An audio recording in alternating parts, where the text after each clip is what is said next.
ہم اس وقت نارتھن سعودی عربیہ میں اس جگہ پہ آئے ہیں جہاں پہ قوم سمود رہتی تھی. اللہ تعالیٰ نے ان کی نافرمانیوں کی وجہ سے ان کے پاس بھیجا حضرت صالح کو.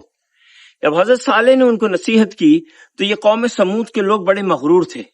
انہوں نے کہا اگر اللہ اتنا ہی طاقتور ہے تو انہیں کہو کہ جس طرح ہم ان پہاڑوں کے بیچ میں اپنے گھر بناتے ہیں تو اللہ بھی اسی طرح کے ایک پہاڑ میں سے ایک پتھر کی اونٹنی نکالے اور اس میں جان ڈال دے. تو حضرت صالح نے اللہ تعالیٰ سے دعا کی تو اسی طرح کے ایک پتھر میں سے اللہ تعالیٰ نے اس طرح کے ایک پہاڑ میں اللہ تعالیٰ نے تراش کی ایک اونٹنی کو باہر نکالا.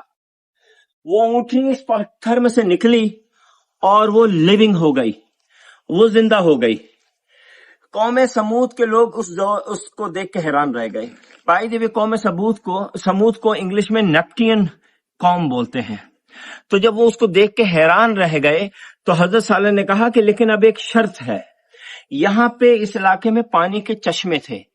تو حضرت صالح نے کہا کہ ایک دن یہ ہیوج اونٹنی جو تقریباً اس سائز کی تھی، اس پہاڑ سے تھوڑا سا نیچے اگر آپ کریں تو اس سائز کی وہ اونٹنی تھی اور وہ بہت پانی پیتی تھی، اسے پورے ایک دن کا پانی پینا ہوتا تھا.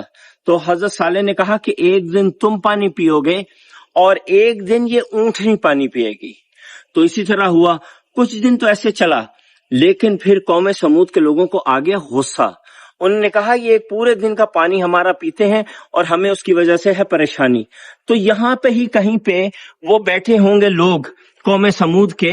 یہاں پہ آپ تصور کر لیجئے کہ وہ یوں کر کے بیٹھے ہوئے ہیں اور وہ جو اونٹنی ہے وہ وہاں پہ جا کے پانی پی رہی ہے. تو ان میں سے ایک جو بہت پاورفل تھا، نافرمان تھا، اس کو بہت غصہ آیا. اس نے کہا ایسی کی تیسی میں اس اونٹنی کو ذبح کر دوں گا. وہ اپنی تلوار لے کے اٹھا، اس اونٹنی کے پاس یہاں گیا اور اس نے تلوار چلائی اور اونٹنی کو ذبح کر دیا. یہ کر کے وہ بڑے آرام سے ان پہاڑوں کے اندر جو ان کے گھر بنے ہوئے تھے، جیسے یہ آپ جگہ دیکھ رہے ہیں، اس میں جو گھر تھے اس کے اندر سو گئے.